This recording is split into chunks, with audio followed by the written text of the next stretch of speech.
Welcome everybody to Bugbears and Brews. My name's Brian, and today we're doing Encounter Recap number 3 of our Tomb of Annihilation campaign. So this is the one where we actually get into progressing the story.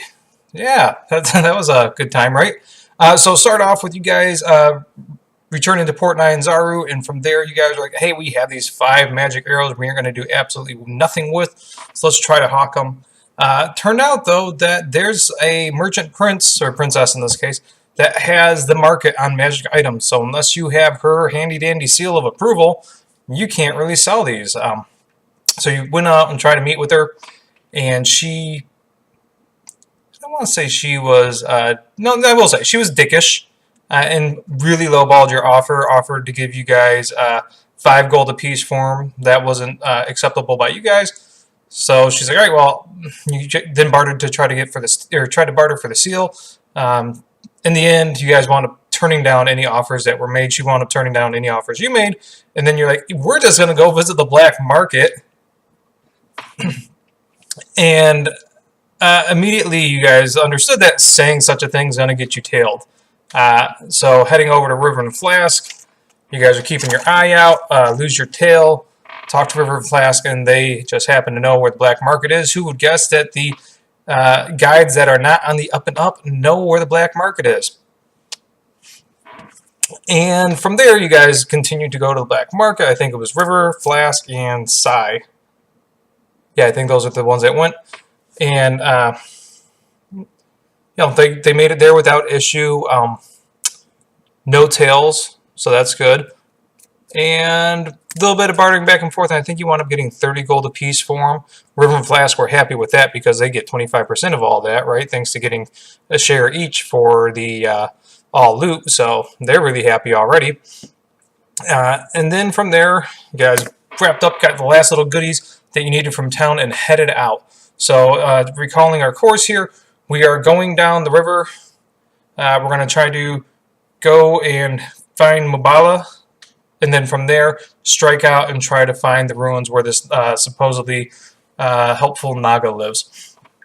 Heading down the river, kind of described a little bit of the day-to-day stuff there. As a group, we kind of talked about the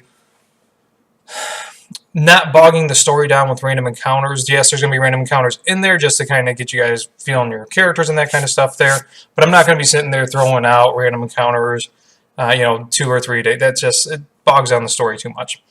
But eventually you came to a tributary in River and Flask. Let's go down this tributary. It's a little bit of a shortcut, and you guys believe they were getting you lost, especially when you guys made it to a section that you guys had to do some portaging. Forgive me there, I just ate lunch. Some portaging, and you lifted up your kayaks and you're starting walking around, and you see some bushes moving around off in the distance there, and Naivar sends out his owl, kind of takes a look and sees what they are. Describes them back to River and Flask, and they are veggie pygmies. And as the owl's coming back, it gets pegged with the rock, and Naivar did not like that, so he wanted to go settle the score, even the score, settle a debt, that kind of stuff there. And going into the veggie pygmies, River and Flask let you guys know that they're normally territorial, but they're pretty easy to drive off if you thin out their numbers.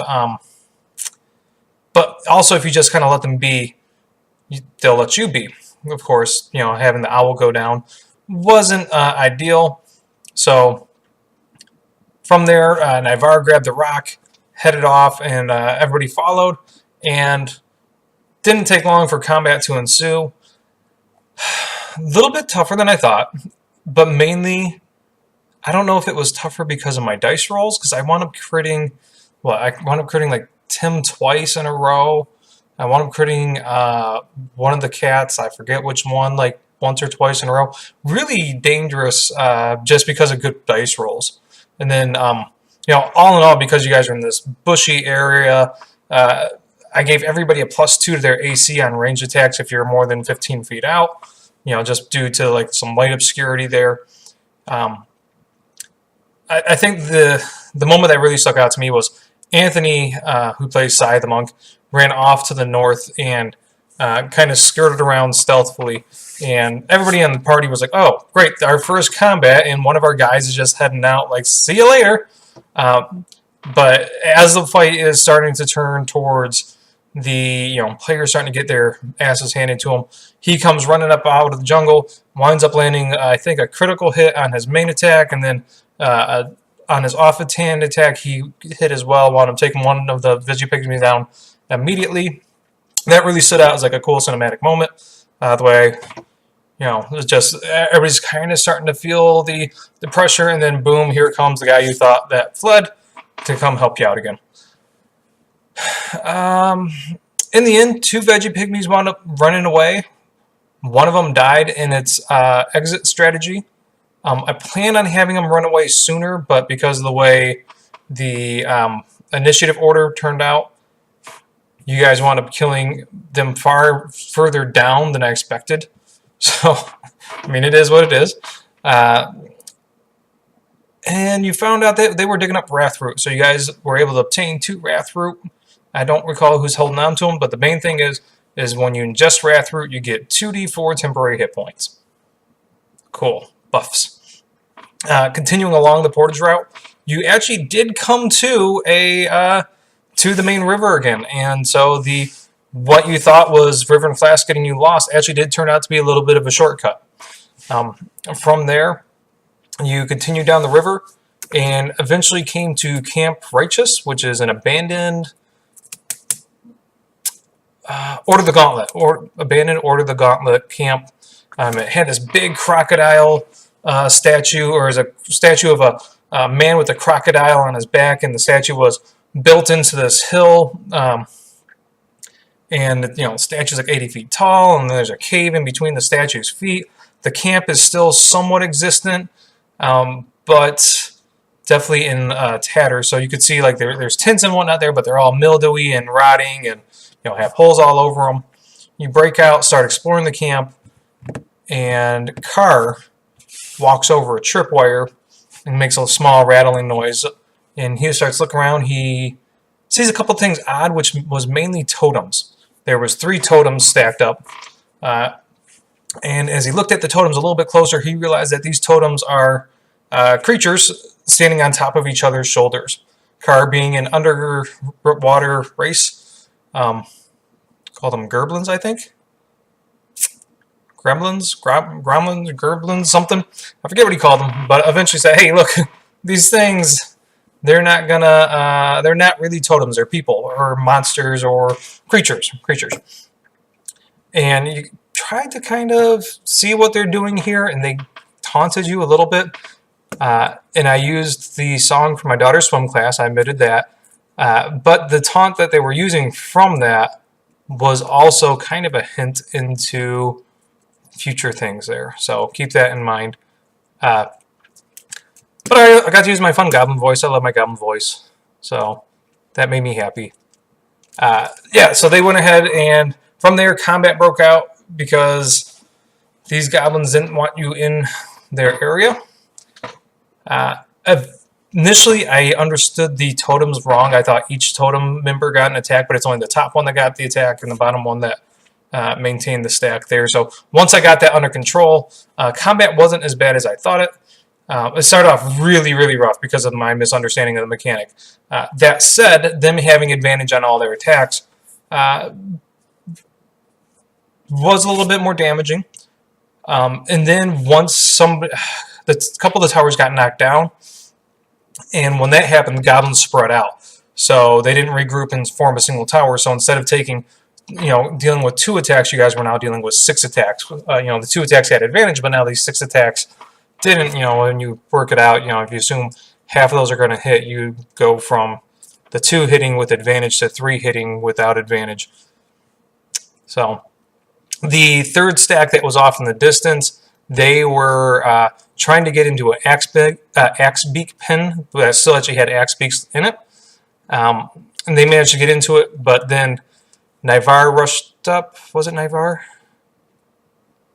Yeah, I think Naivar rushed up and locked him in there, and the axe beaks didn't like being involved with goblins, and so the axe beaks versus goblins started, and for the most part, they wound up killing each other. I think there's 2 remaining axe peaks left.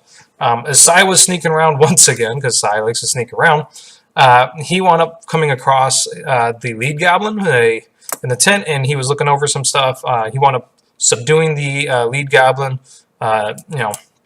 So by the time the lead goblin woke up, and Fitz wound up going down in that combat. By the time both of them woke up, a couple hours went past. We had a short rest, and kind of questioned the goblin, what he's doing here. In the end, it turned out that somebody similar to Sai came through their area and asked for directions to Nangalore, which, given the rumors that you heard, Nangalore is a old city that was dedicated to one of the old Umuan queens. I think it's how it's pronounced, Umuan. So they offered to give the directions if the adventurer, whatever you want to call it, went out and took care of the undead in this area. And so the trade was made, and so they went to go and try to, you're guessing, get into the temple there. Searching the temple via spider eyes, I will say, I'm kind of jumping around here. Let me ask, I'll go back. So at the end of all this, though, because I was questioning this goblin by himself, this really surprised me. I don't know why it surprised me, but it did. So I was like, made the deal that you tell me what's going on, and I'll let you free. And when the goblin, after some negotiation, and when the goblin eventually told him everything, Sai wound up killing the goblin. And then from there, let's see, I think Naivar went and checked out the temple with a spider, as is familiar, and looking around the temple structure, whatever you want to call it. The inside was very, very plain. It's pretty much a long hallway with a wall that goes up, and then from there, there's more walkway, and that leads to a door. That's where you left off. Overall, I was happy with this session. I liked it. I felt really bad shoehorning the first combat with throwing the rock at the owl, but I figured it's been like 3 sessions. We got to get at least some combat in there. I didn't do it to slow down the game at all. I just did it just because I thought it'd be fun to get some combat in there. Goblin sacks, I can see how they can be a little bit tricky, especially when you start knocking them over. Yeah, I'm really looking forward to this campaign. Now that we're rolling on it, we're getting into some fun stuff. The crocodile thing, you guys really expressed interest in the lore. You like the little story that was behind that, and I think that's going to be a fun thing to explore. And then from there, we're going down to, further down the river, possibly in the basin. I got a couple things planned throughout all those, so we'll have a couple things in between each of the major stops. Nothing that should not, I don't want to say everything's going to be story related, but stuff that should flesh out, people's, character desires and that kind of thing here. It's like already we have kind of some cookie crumb information about the reason Sai is here. I don't think he let anybody else know that yet, so out of character we all know why he's here, but in game I don't know if he just told that information, or I don't recall. So looking forward to next Wednesday, guys. I'm sorry I rambled a little bit on this one, but I did this spur of the moment. I normally have a little notes here, and I don't have notes, so get a little bit of rambling. So sorry. Talk to you guys later. Bye.